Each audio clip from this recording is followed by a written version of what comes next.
Light weight బంగారు diamond ఆభరణాలు, వందల రకాల డిజైన్స్ ఏవైనా ధర మాత్రం ఒక్కటే.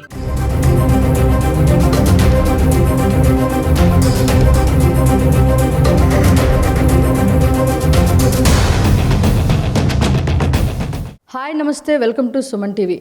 తమ గ్రామంలో రోడ్లన్నీ కూడా గతుకులమయంగా ఉన్నాయని చెప్తూ ఆల్రెడీ చాలామందికి కూడా గత 3 సంవత్సరాలుగా అధికారులకి అర్జీలు పెడుతున్నప్పటికీ కూడా అక్కడ వర్షపు నీరు వస్తే చాలు అక్కడ ఉన్నటువంటి గ్రామం మొత్తం కూడా వర్షపు నీరుతో నిండిపోయి వారికి ఆ యొక్క గ్రామానికి రాకపోకలు నిలిచిపోతున్నాయి. అదేవిధంగా చాలా విషసర్పాలు కూడా వర్షపు నీరుతో పాటు ఇళ్లలోకి వస్తున్నాయి. అంతేకాకుండా ఆ యొక్క ఏవైతే దోమల కారణంగా చాలా జ్వరాలు కూడా అక్కడ ఉన్నటువంటి గ్రామస్తులు సఫర్ అవుతున్నారు అని చెప్పి గత 3 సంవత్సరాలుగా గ్రామస్తులు ఎవరైతే తిరుపతి జిల్లా నాయుడుపేట మండలం అదేవిధంగా కాపులూరుకి సంబంధించిన గ్రామస్తులు 3 సంవత్సరాలుగా అధికారులకి వారి యొక్క ప్రాబ్లంకి పరిష్కారం చెప్పండి, అక్కడ ఉన్నటువంటి రోడ్డు కనీసం రోడ్డు అయినా 300 మీటర్ల రోడ్డు వరకైనా సిమెంట్ రోడ్డు వేయించాలి, కొంతవరకు మాకు ఉపశమనం కలుగుతుందని చెప్పి అధికారులకి అప్రోచ్ అయినప్పటికీ కూడా ఎటువంటి పరిష్కారం లేదని చెప్పి గ్రామస్తులు చెప్తున్నారు. అయితే ప్రస్తుతం మనతో ఆ గ్రామానికి సంబంధించిన వ్యక్తి ప్రశాంత్ గారు ఉన్నారు. అసలు వారి ప్రాబ్లం ఏంటి, ఏం జరిగింది, వారి అధికారులతో ఏం మాట్లాడాలో ఆ విషయాలన్నీ కూడా ఆయన అడిగి తెలుసుకునే ప్రయత్నం చేద్దాం. హలో అండి, నమస్తే. నమస్కారం మేడం. అసలు ఏమైందండి, ఏంటి మీ ప్రాబ్లం? మేడం మాది కాపులూరు విలేజ్, నాయుడుపేట మండలం, తిరుపతి డిస్టిక్. ఒక 4 years బ్యాక్ రోడ్డు పక్కన ఉండే పంట కాలం పూర్తి చేశారు మేడం. అప్పుడు అర్జీలు ఇచ్చాం కానీ పట్టించుకోలేదు. తర్వాత 1 year బ్యాక్ వచ్చేసి రోడ్డు వర్క్ స్టార్ట్ అయింది మా విలేజ్ బ్యాక్ సైడ్ నుంచి. అప్పుడు రోడ్డు వర్క్ స్టార్ట్ అయ్యటం వల్ల ఏంటంటే టిప్పర్లు ఎక్కువ తిరగటం వల్ల రోడ్లు బాగా గతుకులు అయిపోవటం వల్ల రోడ్డు వాళ్ళని అడిగితే బంకమట్టి దోలేరు, తర్వాత గ్రావెల్ రోడ్ వేస్తామని చెప్పారు. కానీ ఎలక్షన్ కోడ్ రావడం వల్ల వర్క్ స్టాప్ చేసేసారు. పూర్తి బంకమట్టి వేయటం వల్ల వర్షం పడితే చాలండి, కొద్దిగా ఒక అడుగు కూడా వేయలేము. కాకపోతే మా యూత్ కొంతమంది కలిసి కొంత అమౌంట్ వేసుకుని ఆ అమౌంట్ని మేమే జేసీపీ తాటలో పెట్టి తీపిచ్చేసాము. అప్పటికైనప్పటికీ గుంతలు మెట్లుగా ఉండటం వల్ల వాళ్ళు ఆ రోడ్డు పనిచేసే వాళ్ళు వచ్చేదంటే గ్లేడర్తో తోయడం వల్ల ఏంటంటే 2 sides బాగా హైట్ అయిపోయింది మట్టి. ఇదేంటంటే ఆ కాలువ పోడ్చడం వల్ల ఈ రోడ్డు కాలువ అయిపోయింది. ఈ టిప్పర్లు తర్వాత అది ఏంటంటే మేడం మొత్తం 100 ఎకరాల ఆసాములంతా ఈ దారిని వెళ్తారు మేడం, ట్రాక్టర్స్ అన్నీ. దానివల్ల బాగా గుంటల మెట్లు అయిపోయింది. వర్షం వస్తే బాగా అట్టే గుంతల మెట్లు అట్టే నిండిపోయి దోమలు పాములు ఎన్నిసార్లు చెప్పినా ఎవరు పట్టించుకోలేదు. మొన్న September 25వ తేదీ ఎంఆర్ఓ గారిని కలిసి మళ్ళీ మా ఎమ్మెల్యే గారి నుంచి ఫోన్ చేయించాం. మేడం గారు రియాక్ట్ అయ్యి సర్వేర్ గారికి ఈఆర్ఓ గారి పేరుని రాసి వెంటనే దీని గురించి చూడండి అని చెప్పారు. నెక్స్ట్ డే వచ్చారు, వచ్చి చూసి ఈ కాలం ఉంది ఇక్కడ, ఈ పంట పొలాల వాళ్ళకి నోటీసులు ఇస్తాము అని చెప్పారు. నెక్స్ట్ డే వస్తామని చెప్పారు కానీ మళ్ళీ రాలా. 1 week తర్వాత మళ్ళీ వెళ్ళాం, మాకు వర్క్ ఉంది, ప్రెజర్ ఉంది, వస్తూ ఉన్నారు. అలాగ 2 months చూసాం కాలం. తర్వాత మేము గ్రీవెన్స్లో పెట్టిన తర్వాత అక్కడి నుంచి గ్రీవెన్స్ కాల్ వచ్చినప్పుడు ఎంఆర్ఓ గారికి ఫార్వర్డ్ చేయండి అని చెప్పాం. ఎంఆర్ఓ గారికి ఫార్వర్డ్ చేశారు. ఎంఆర్ఓ గారు కనీసం విలేజ్కి రాలేదు, ఈఆర్ఓ కూడా రాలేదు, ఆ సిచ్యువేషన్ చూడలేదు. మేము ఫొటోస్ కూడా అప్లోడ్ చేసాం ఏంది సిచ్యువేషన్ అని. రాకుండానే గ్రీవెన్స్కు మాది కాదు ఇదని చెప్పి R&B డిపార్ట్మెంట్కి పంచాయతీరాజ్కి ఫార్వర్డ్ చేసాం. నాకు నోటీస్ పంపించారు ఇంటికి. ఓకే, తర్వాత నేను ఇది పరిష్కారం కాదని చెప్పేసి జనవాణికి వెళ్ళేసి కంప్లైంట్ చేశాను January 6వ తేదీ. అక్కడి నుంచి అక్కడ ఎమ్మెల్యే గారు ఉన్నారు, అక్కడి నుంచి నేను ఎంఆర్ఓ గారికి ఫోన్ చేపిస్తే వచ్చి కాలం మనసు మేము ప్రాబ్లం సాల్వ్ చేస్తామని చెప్పారు. నెక్స్ట్ డే ఆ గ్రామస్తులను కలిసి ఒక 10 మంది వెళ్ళి కనబడ్డాం. సార్ ఈ మాదిరిగా వచ్చాం, మీరైనా చేయించింది ఫోన్ అంటే మేమే చేయించాం సార్ అని చెప్పాం. సరే సార్ మేము గ్రీవెన్స్లో పెట్టాం, కనీసం విలేజ్ రాకుండా ఏం సార్ ఇది క్లోజ్ చేస్తారంటే బాబు అయింది, అది కొన్ని ఇష్యూ వల్ల అయింది, వస్తాము చేస్తాము రేపు పంపిస్తాం అని చెప్పారు. మళ్ళీ అప్పటి నుంచి మళ్ళీ దాని గురించి విలేజ్కి రాలేదు, చేయలేదు. చాలా ఇబ్బంది పడుతున్నాం మేడం. అక్కడ అదే గ్రామానికి రాకపోకలు కూడా నిలిచిపోతున్నాయి. చాలా మంది చాలా డిసీజెస్తో కూడా ఎంతమంది ఎఫెక్ట్ అయ్యింది, పిల్లలు ఉన్నారు. Typhoid, dengue. మా ఇంట్లో 2 పిల్లలు మేడం, 2 పిల్లలకి జ్వరం, మా వైఫ్ డెంగ్యూ. ఇప్పుడు వచ్చినా కానీ ఊళ్ళోకి వచ్చి మీరు ఒకసారి ఎంక్వైరీ చేసినా కానీ అది కూడా చెప్పాం, సార్ ఈ మాదిరి జ్వరాలు వస్తున్నాయి, వర్షం నీళ్ళు ఎక్కువ అయిపోతున్నాయి, అసలు మాకు డ్రైనేజ్ సిస్టమ్ లేదు, కనీసం మాకు అది కూడా వద్దండి, మాకు ఆ దారి నుంచి ఓజీలకి దారి ఉంది మేడం, పంట పొలాలకు దారి ఉంది, కనీసం అది కూడా లేకపోయినా 300 meters వరకు హౌసెస్ ఉంటాయి, కనీసం సీసీ రోడ్ ప్రొవైడ్ చేయని చెప్పి గ్రీవెన్స్లో పెట్టాము. తర్వాత జనవాణిలో పెట్టాము, అక్కడి నుంచి ఫోన్ చేయించాం కానీ కనీసం రెస్పాండ్ కూడా కాల. వచ్చి రెస్పాండ్ అవుతారని చూసాం, అక్కడ కూడా కాకపోయే లోపల ఈ విధంగానే మీ దగ్గరకు వస్తే ఈ వీడియో ఏదన్నా మన సీఎం గారికి, పవన్ కళ్యాణ్ గారికి, లోకేష్ సార్ గారికి చేరి ఏదన్నా మా సమస్య తీరుతుందని చెప్పి మీ దగ్గరకు వచ్చాం మేడం. సో అక్కడ మీరు విలేజ్కి దగ్గరలోనే ఆనుకుని కాల్వ కూడా ఉందన్నారు, అది ఎంత ఓపెన్లో ఉందా లేకపోతే క్లోజ్లో ఉందా, దానివల్ల ఏమైనా ప్రాబ్లమ్? అవును మేడం, ఇప్పుడు యాక్చువల్గా కాలం అనేది పూర్తి చేసి 4 years అవుతుంది మేడం. అప్పటి నుంచి మేము 4 times అర్జీస్ ఇచ్చాం విలేజ్ అందరూ కలిసి, అసలు రెస్పాండ్ లేదు.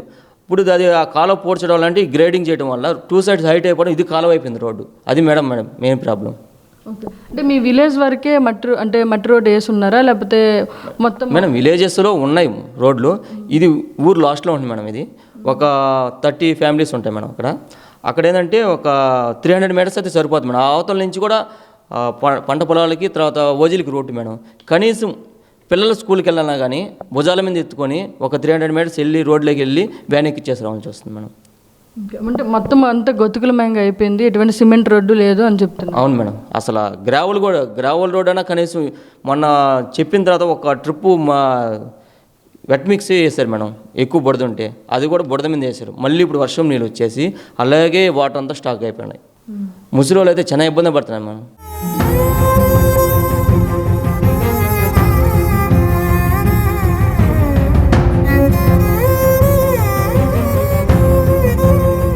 మీరు అధికారిని ఆల్రెడీ అప్రోచ్ అయ్యారు, ఎవరైనా మీకు భరోసా ఇవ్వడం కానీ, అంటే ఆల్రెడీ 3 సంవత్సరాల నుండి కోరుకుంటున్నారు, ఎవరైనా భరోసా ఇప్పుడు చేస్తామని చెప్పి రీసెంట్గా? ఎవరు చేయలేదు మేడం. ఇది గ్రీవెన్స్లో పెడితే సాల్వ్ అవుతుందని చెప్పి చూసాము. వాళ్ళు తహసీల్దార్ గారికి పంపిస్తే అక్కడి నుంచి RNB వాళ్ళకి పంపించారు. వాళ్ళు ఈ రోజు నన్ను పిలిపించారు మేడం. ఆ లెటర్ ఇచ్చేసి ఇది మాది కాదు, ఇది పంచాయతీకి సంబంధించింది, పంచాయతీకి పంపిస్తాము అని చెప్పి వాళ్ళు క్లోజ్ చేశారు. ఎవరికి వాళ్ళు ఫార్వర్డ్ చేసుకుంటున్నారు కానీ దీని ఎలా సొల్యూషన్ అనేది దొరకట్లేదు మేడం ఎక్కడి నుంచి మాకు. మీరు ఇప్పుడు గ్రామంలో ఈ ప్రాబ్లం ఉంది కాబట్టి ఎటువంటి సొల్యూషన్ కావాలి, అసలు ఏం కోరుకుంటున్నారు, లేకపోతే ప్రభుత్వానికి కానీ లేకపోతే మీకున్న అక్కడ ఉన్న అధికారులకు కానీ ఏం చెప్పాలనుకుంటున్నారు, మీ సమస్య ఎలా పరిష్కారం అవుతుందని మీరు కోరుకుంటున్నారు? మేడం మా విలేజ్లో ఏంటంటే మెయిన్ ప్రాబ్లం డ్రైనేజ్ సిస్టమ్ అస్సలు లేదు మేడం. పూర్తిగా విలేజ్లో డ్రైనేజ్ సిస్టమ్ అనేది. చుట్టుపక్కల విలేజ్ చూసుకుంటే ప్రతి ఒక్క విలేజ్లో డ్రైనేజ్ సిస్టమ్ ఉంది. మా విలేజ్లో డ్రైనేజ్ సిస్టమ్ లేదు. ఏ ఇంట్లోని ఇలా ఇంట్లో పోసుకోవాల్సిందే. ఈ సిమెంట్ రోడ్లు కొద్దిగా గొప్ప పర్లేదు మేడం. ఈ ఉన్న ఏదైతే ఉందో అసలు మెయిన్ ఇదే మేడం. ఆ ఊరికి పొలాల్లోకి వెళ్ళాలంటే ఆ రూట్ని వెళ్ళాలి అందరూ, ప్రతి ఒక్క ఫ్యామిలీ ఆ రూట్ని వెళ్ళాలి. కనీసం ఆ దానికి లేదు మెయిన్గా. ఈ కాలువ పూడ్చడం వల్ల వాటర్ పోయేదానికి లేదు. అది మేడం. అంటే మీకు ఎటువంటి మీ సమస్య పరిష్కారం అవ్వాలంటే ఏం కోరుకుంటున్నారు, ఏం చేస్తే బాగుంటుందని? మేడం ఒక హౌసెస్ వర్క్ అన్న కనీసం ఇప్పుడు చేయలేమంటే కనీసం హౌసెస్ వర్క్ అన్న ఏదైనా సిమెంట్ రోడ్ ప్రొవైడ్ చేసి ఆ కాలువ ఏదైతే ఉందో అది తీపిచ్చి డ్రైనేజ్ సిస్టమ్ ఏదైనా ఇంప్లిమెంట్ చేస్తే బాగుండని కోరుకుంటున్నాం మేడం గ్రామ ప్రజల నుంచి. ఓకే అండి. సో ప్రస్తుతం అయితే మీరు ఈ ఇష్యూని కొంచెం అందరికీ తెలిస్తే వాళ్ళేమైనా ఇది ఇష్యూ ఇప్పుడు సైలెంట్గా అధికారుల కలిగి వెళ్తాను, ఎవరికి వాళ్ళు తప్పించుకుంటున్నారు. ఇది మాది కాదు ఎవరిది అంటే ఎవరిది కాదు అంటున్నారు. విలేజ్ సర్వే కనీసం మా పంచాయతీ మేడం మాది, పంచాయతీ ఆఫీసులోకి వెళ్ళేసి విలేజ్ సర్వేర్ కానీ ఆడ ERO కానీ ఎవరు చెప్పినా కానీ ఎవరు పట్టించుకోవట్లే. విలేజ్లో ఉన్న వాళ్ళే కనీసం పట్టించుకోవట్లేదు. అవునండి బాగా ప్రాబ్లం ఉంది మీకు, వస్తాయి ఇచ్చేస్తాము అని అంటున్నారా కానీ వచ్చింది లేదు చేసింది లేదు. 3 సంవత్సరాల నుంచి ఇదే బాధపడుతున్నాను మేడం. అంటే ఇప్పుడు అక్కడ ఉండేదానికి సిమెంట్ రోడ్డు కనుక వేస్తే కొంతవరకు మీ ప్రాబ్లం పరిష్కారం. వరకు సిమెంట్ రోడ్డు కానీ వేస్తాం మేడం, కొంతవరకు ప్రాబ్లం అంటే రాకపోకలకి ఇబ్బంది ఉండదు మేడం. స్కూల్ పిల్లలు కానీ ముసలి వాళ్ళు కానీ ఇబ్బంది ఉండదు. కాకపోతే డ్రైనేజ్ సిస్టమ్ కొద్దిగా ఇంప్లిమెంట్ చేస్తే ఈ జ్వరాల నుంచి వేరే వేరే జబ్బుల నుంచి బయటపడతారు మేడం. అంటే మీరు ఇప్పుడు విలేజ్కి ఆ రోడ్ కనెక్టివిటీ అనేది వేరే విలేజెస్కి ఉందా లేకపోతే డైరెక్ట్ ఎట్లా? యాక్చువల్గా వేరే విలేజెస్కి ఉంది మేడం. ఓజీలకి ఉంది, పంట పొలాలకు ఉంది, అదే కనెక్షన్ రోడ్ మేడం. ఓకే, ఒక్క కనెక్షన్ రోడ్లోనే మీకు విలేజెస్కి ప్లస్ పంట పొలాలకు ఉంది కాబట్టి 1500 కుటుంబాలు ఉంటే అందరూ ఆ రూట్ని వెళ్ళాలి మేడం. ఎందుకంటే పంట పొలాలకు వెళ్ళాలంటే ఆ రూట్ని వెళ్ళాలి. అందువల్ల అంత డ్యామేజ్ అయిపోయింది మేడం. ఈ టిప్పర్స్ తిరగటం వల్ల ఈ రోడ్డు వర్క్ స్టార్ట్ అయినప్పటి నుంచి ఎక్కువ విపరీతంగా అయిపోయింది. ఈ 1500 కుటుంబాలు ఆధారనే వెళ్ళాలి, ఆధారణ ట్రాక్టర్లు, ఆధారణ బండ్లు ప్రతి ఒక్కటి వెళ్ళాలి. ఇప్పుడు మొన్న రీసెంట్గా ఒక వర్షం పడితే, చిన్న వర్షం పడితే పొలాల్లోకి వెళ్ళే వాళ్ళు జారిపడ్డారు, కాలు ప్యాచర్ అయింది. అలాగుంది మేడం. ఇప్పుడు మీ సమస్య అధికారులు స్పందించి మీకు ఒక పరిష్కారం కావాలని మీరు ఏదో ఒక విధంగా ఈ వీడియో అన్న చూసి అధికారులు స్పందించి మా సమస్య తీరుస్తారని మేము కోరుకుంటున్నాం మేడం. ఓకే, గ్రామ ప్రజలు అండ్ మళ్ళీ రైతులు మేడం, రైతులు కూడా చాలా ఇబ్బంది పెడతారు మేడం. రైతులు అయితే చాలా ఇబ్బంది పెడతారు మేడం. వాళ్ళకి మా విలేజ్లో అంటే వరి మేడం, దాని మీదే బతికే వాళ్ళందరూ. దీనివల్ల ఏంటంటే ఇలా జారిపడటం, సమయానికి వెళ్ళి మోటార్లు వేసుకోలేకపోవటం, ఇప్పుడు వర్షాకాలం చాలా ఇబ్బంది పడుతున్నారు మేడం. సో చూసారు కదా, వాళ్ళ గ్రామంలో ఒక వర్షపు నీటికి గుంతల రోడ్డు కూడా ప్రాబ్లమేటిక్గా ఉంది.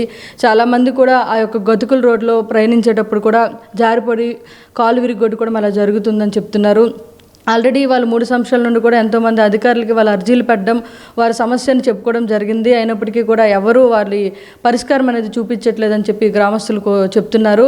అదేవిధంగా వారికంటూ అక్కడ ఆ గ్రామంకి సంబంధించి కనీసం అక్కడ సిమెంట్ రోడ్ వేసినా కొంతవరకు వాళ్ళ ప్రాబ్లం సొల్యూషన్ జరుగుతుంది. అదేవిధంగా అక్కడ ఉన్నటువంటి కాలువ కూడా పూర్తిగా పూడ్చివేయబడితే ఎటువంటి సమస్య రాదని కూడా చెప్తున్నారు. ఎందుకంటే అక్కడ బురద నీళ్ళన్నీ చేరుకుంటున్నాయి వర్షం వచ్చే టైంకి. కాబట్టి చాలామంది చిన్నపిల్లలు, ముసలి వాళ్ళు కూడా దోమల వల్ల చాలా ఇబ్బందులు పడుతున్నారు. కొన్ని జ్వరాలు కూడా వస్తున్నాయి. అదేవిధంగా కొన్ని విష సర్పాలు కూడా వచ్చి కొంచెం ప్రాబ్లమేటిక్ అవుతుందని చెప్తున్నారు. ఎందుకంటే ఆ గ్రామానికి ఉన్నటువంటి ఆ రోడ్డుకి ఇతర విలేజెస్కి, అదేవిధంగా పంట పొలాలకు కూడా కనెక్టివిటీ ఉంది. దాదాపు 1500 కుటుంబాలు కూడా దాని మీద ఆధారపడి ఉన్నాయి. కాబట్టి ఇవంతా అధికారులు ఒకసారి స్పందించి వారి యొక్క సమస్యకి పరిష్కారం తెలపాలని చెప్పి గ్రామస్తులు కోరుతున్నారు. Keep watching Suman TV.